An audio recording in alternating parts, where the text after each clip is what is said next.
Happy New Year's Eve here. It's not midnight yet. We're still a few hours out here. It's about 10 to 9, so I got a little special one I want to do for New Year's Day here for people who enjoy.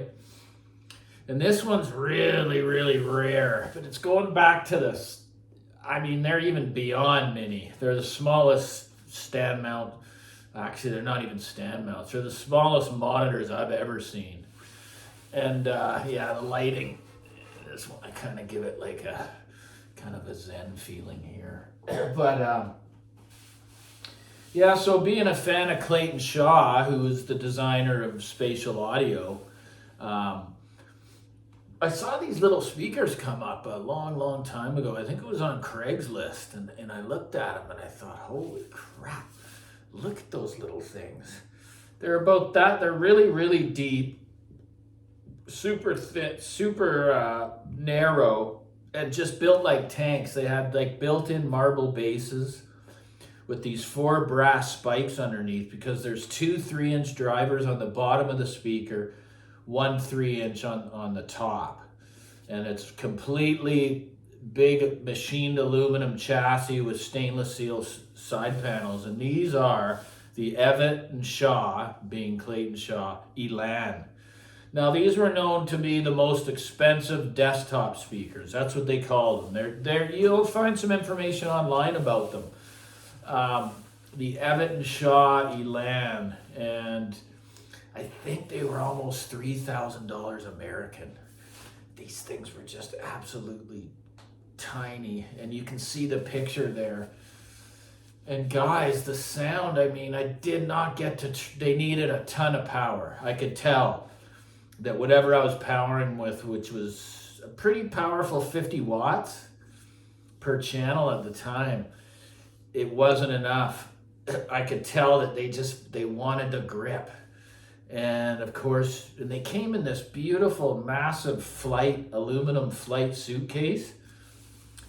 I regret it. I totally regret letting those things go, man. They were the most just like museum pieces of art and just built like tanks. They weighed so much with that Corian base and then the brass spikes, and just so well designed and engineered. The speaker terminals, they sounded big. I could tell even with the 50 watts sitting about 6 feet away.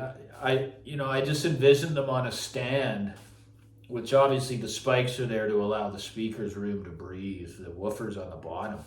But look at the grills and stuff in the picture. I mean, these things were just, sometimes you regret things that you let go, right? And that's one of them. You'll just never see it. The only one that came up on the used market the last 4 years was the exact same pair I sold to the guy in the States. And I made a bunch of profit, but money can always be made, but rare things can't always be found. So it's almost a better idea just to keep stuff like that. I mean, that could have had many uses. Those could have still been in the TV room. It's just such rare beauties, Yeah, I regret that. Those are the smallest speakers I've ever owned that produce the largest sound. And not a lot of people know that Clayton Shaw started with box designs way back in the day. He was in a partnership with a fellow, I don't know his full name, it was Evett, but there is information online, Evett and Shaw. But these things were just absolute overkill, right?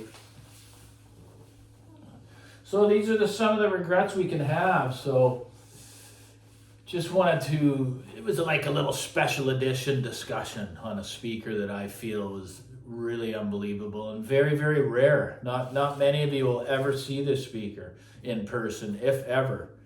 So I was lucky enough too.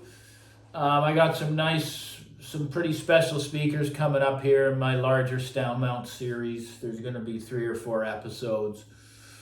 So they seem to be doing pretty well. People seem interested somewhat. And that's all I can keep doing. I must say though, guys, for my personality, this thing, the work and creating the videos and all that stuff's really, really easy. It's just how consuming it is. How I'm always looking at my phone, looking at those damn comments. You know, I thought Canuck Audio Mart in the used market was bad, but man, this is even worse. Like, because enough of that stimulation, it really affects you. And then when it comes time to go to sleep, it's just hard to just compartmentalize these things to just make a special time of the day that I do it, right? But then that would be overload because I want to reply to everyone's comments, right? And I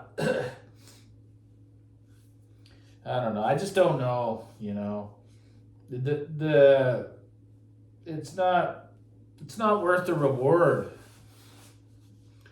You know, the whatever the saying goes. Just how hard someone would have to work to actually make any kind of money doing this. Because of course I want to make a little bit of money, man.